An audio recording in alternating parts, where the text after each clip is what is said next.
হুমায়ুন শুনতে পাচ্ছেন? বলুন দাদা, কি হলো আজকে সারাদিন তো দেখলাম আপনি খবরের শিরোনামে দৌড়চ্ছেন, ছুটে বেড়াচ্ছেন, গাড়ি ভাঙচুর হচ্ছে। মোটামুটি ভালোই কেটেছে দাদা, ভালোই কেটেছে। হ্যাঁ, কিছু দুষ্কৃতী আছে, কিছু লুম্পেন আছে, কিছু তোলাবাজ আছে নেতা, যারা টিএমসির নেতৃত্ব দেয় নওদায়।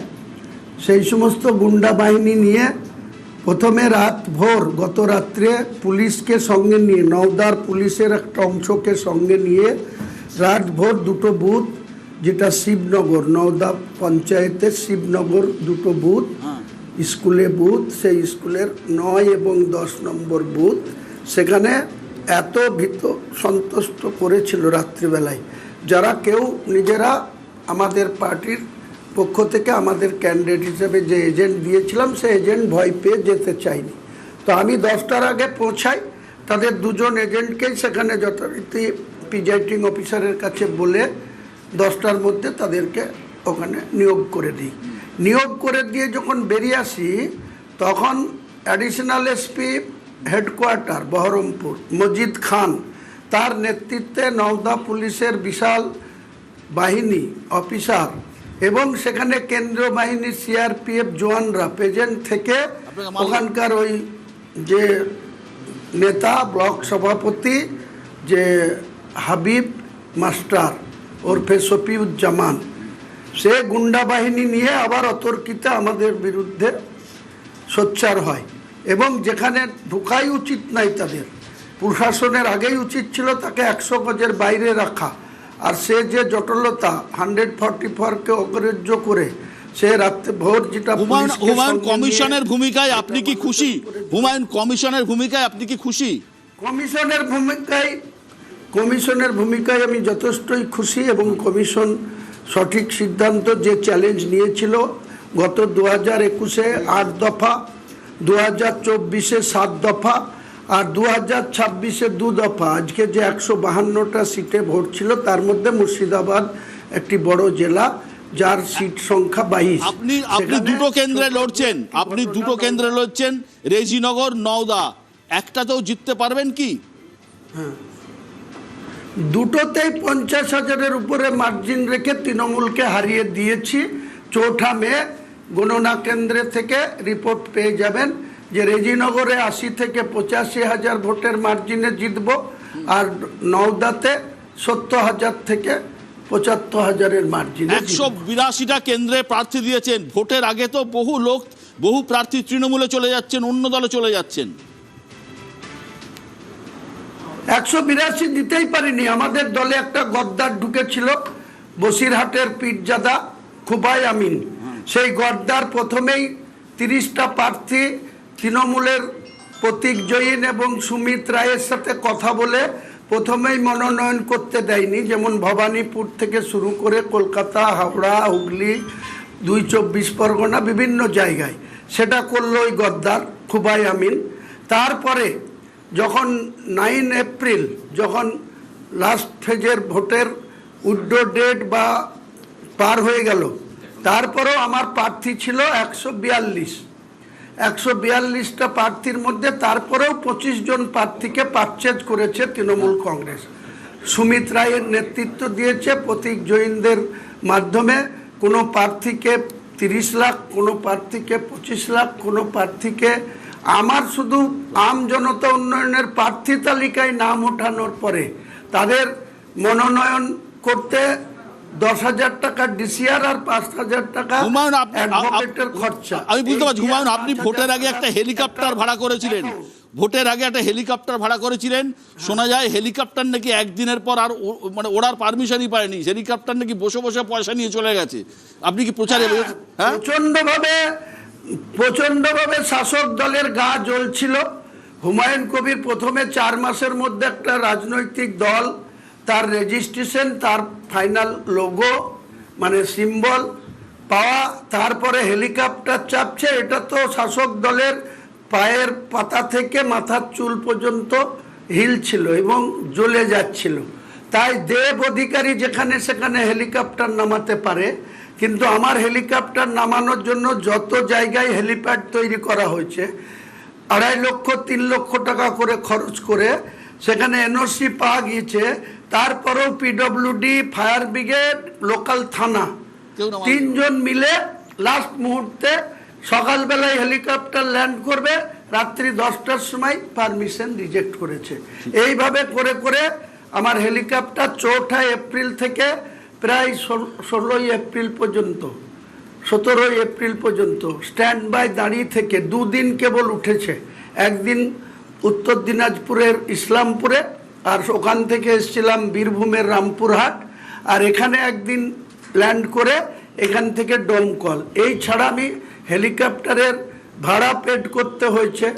কিন্তু হেলিকপ্টার কোনো কাজে লাগলো না। 1.56 লক্ষ দেখা যাক আগামী দিনে যদি আপনার হেলিকপ্টার করে আপনি অন্তত আগামী 2-3 দিন যদি প্রচার করতে পারেন সেটাই ভালো। অনেক ধন্যবাদ হুমায়ুন, ভালো থাকবেন। আমি সায়ন্তনের কাছে আসবো। সায়ন্তন, এই মুহূর্তে খবর যা, প্রায় 92% ভোট পড়েছে পশ্চিমবঙ্গে। এটাকে আপনারা বিজেপি কিভাবে দেখছেন? দেখুন, এর 3 দিক আছে। প্রথম হচ্ছে যেটা প্রথমেই আপনি বললেন, একটা সরল পাটিগণিতের হিসেবে এসআইআর এর কারণে একটা বড় সংখ্যা, প্রায় 90 লক্ষ মানুষের নাম বাদ গেছে। তাদের একটা বড় অংশ ডেথ ভোটার, অ্যাবসেন্ট ভোটার, আর কিছু আছে অন্য দেশের থেকে এখানে এসছে, তাদের ভোটাধিকার ছিল, এগুলো বাদ হয়েছে। আর ডেথ অ্যাবসেন্ট ভোটারের একটা ভোট এর আগে তৃণমূলের যারা ফলস ভোটার তারা দিয়েছে, বিভিন্ন সময় দিয়েছে, এটা ধরা পড়েছে, দেখা গেছে। ফলে যেহেতু টোটাল নাম্বার অফ ভোটার্সটা কমে গেছে ভোটার লিস্টে, তার ফলে পোল্ড ভোটের পার্সেন্টেজ বেড়েছে। দ্বিতীয় যেটা, সেটাও আপনি বললেন এবং সত্যি কথাই বললেন, সেটা হচ্ছে বহু পরিযায়ী শ্রমিক যারা গুজরাটে কাজ করে, মহারাষ্ট্রে কাজ করে, দিল্লিতে কাজ করে, তামিলনাড়ুতে কাজ করে, তারা এসছেন। এর আগে ট্রেন বোঝাই করে এই পরিমাণ পরিযায়ী শ্রমিক পশ্চিমবঙ্গে ভোট দিতে আসছেন, এর দৃশ্য আমাদের চোখে পড়েনি। শাসক দলের বিরুদ্ধেই তারা ভোট দিয়েছেন, এটাই ধরতে হয়, কারণ শাসক দলের অপদার্থতার কারণেই অন্য রাজ্যে গিয়ে তাদের কাজ করতে হয়। আর তৃতীয় যে কারণ, লাস্ট কারণটা বলি, সেটা হচ্ছে ঠিক এরকম উৎসাহের সঙ্গে ভোট 2009 আর 2011-তে পরিবর্তনের সময় মানুষ দেখেছেন। কাজেই আমার মনে হয় পরিবর্তনের লক্ষণের কারণে এই ভোট হয়েছে। সায়ন্তন বলছেন পরিবর্তনের লক্ষ্য। দেখো, প্রথম কথা হচ্ছে তোমরা যে গ্রাফিক্স দেখালে তাতে যে বিভিন্ন রাজ্যতে এসআইআর এর আগেকার শতাংশ এবং এসআইআর এর পরে, এটা তো ঠিক যে বাংলাতে আমরা যে 80 থেকে 84% ভোট দেখেছি, 16 থেকে 20% মানুষ তখনও ভোট দেননি। তারা সেই সময় কারা ছিলেন? যারা পরবর্তীকালে স্থানান্তরিত বা মৃত বা এই হিসেবে চিহ্নিত হয়েছেন। অনেক মানুষ, জেনুইন মানুষেরও ভোটাধিকার কেড়ে নেওয়া হয়েছে, সেটার জন্য আন্দোলন ছিল, আন্দোলন আগামী দিনও চলবে। কিন্তু এইসব মানুষ তো তাহলে ন্যাচারালি আপনার যদি ডেড এবং মাইগ্রেটেডটা স্ট্রিমলাইন হয়ে যায় তাহলে সেটা চলে যায়, এবং প্যাটার্নটা যদি আমি অন্য রাজ্য থেকে 10% ইনক্রিজ, এখানেও সেটা হচ্ছে।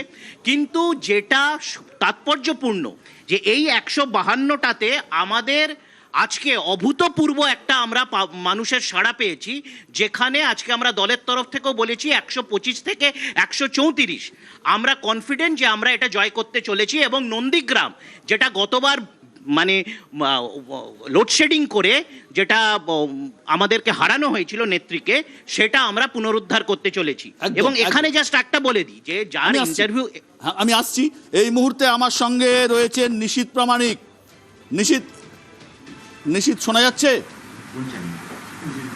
বিশ্ব কথা বলছি। একদম। নমস্কার বিশ্বদা। হ্যাঁ নমস্কার। নিশীথ, কেমন দেখলেন ভোট, কেমন হলো আপনার মাথা ভাঙাতে?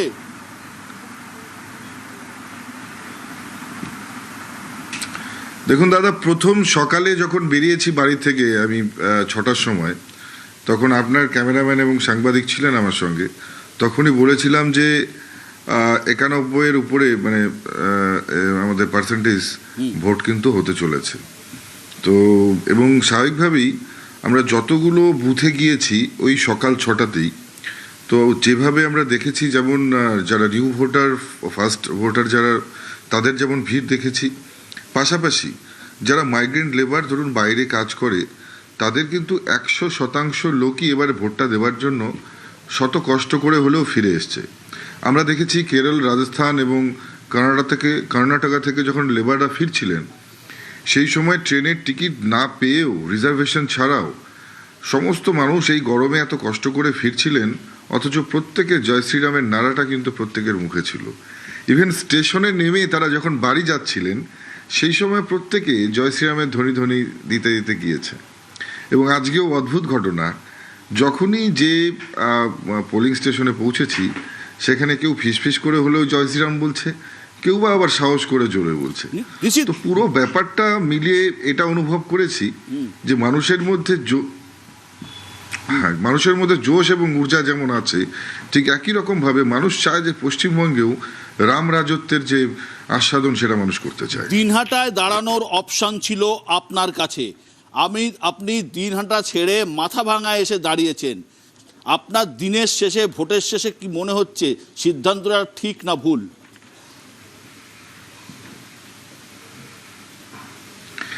দেখুন, সিদ্ধান্ত আমরা নেই না। আর অপশনের কথা বললেন, আমাদের পার্টি কোনো অপশন দেয় না। আমাদের পার্টি আমাদেরকে সিলেক্ট করে, তারা সিদ্ধান্ত নেয়, সিদ্ধান্ত নিয়ে আমাদেরকে জানায়।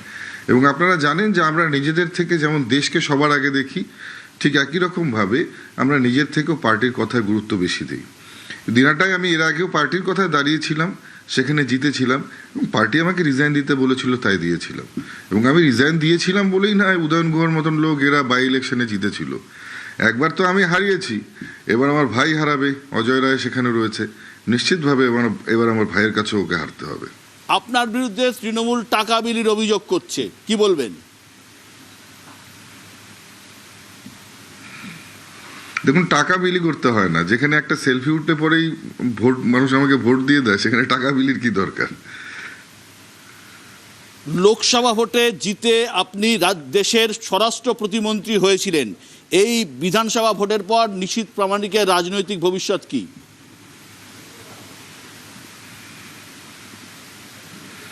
দেখুন, আমাদের ব্যক্তিগত কোনো আশা বা আকাঙ্ক্ষা আমার নেই। আমার দলগত আশা রয়েছে। দলগত আশা, আমার দল জিতবে এবং এই অত্যাচারী ব্যভিচারী সরকারটাকে সমূলে উৎপাটন করব এবং পাশাপাশি ডাবল ইঞ্জিনের সরকার প্রতিষ্ঠিত হবে, বাংলার প্রগতি ত্বরান্বিত হবে, বাংলায় আবার ইন্ডাস্ট্রি আসবে, যুবকরা আবার কাজ পাবে, মায়েরা আবার মাথা উঁচু করে বাঁচবে, মেয়েরা রাত 7টার পরেও সারা রাত প্রয়োজন হলে বিচরণ করবে, তাদের দিকে চোখ তুলে তাকানোর সাহস কোনো ধর্ষক পাবে না। এই বাংলা আমরা চাই। এই বাংলা প্রতিষ্ঠা করতে গেলে পরে যা যা করণীয় চাই সমস্তটাই দলগতভাবে, ব্যক্তিগত কোনো আকাঙ্ক্ষা আমার নেই।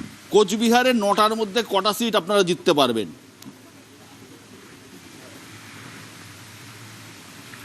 এবার নিশ্চিতভাবে কোচবিহারে 9টার মধ্যে 9টাই আমরা জিততে চলেছি। আমি আগেও বলেছিলাম যে একটা সিট সিতাই আমাদের হাড্ডাহাড্ডি লড়াই, কিন্তু আজকে নির্বাচনের যে আমরা যে ট্রেন্ড দেখছি, যে পার্সেন্টেজ অফ পোলিং দেখছি, সেটা কোচবিহার জেলায় সিতাইতে সবচাইতে বেশি। তার মানে জেতার সম্ভাবনাটাও কিন্তু সিতাইয়ের প্রবল হারে রয়েছে। অনেক অনেক ধন্যবাদ।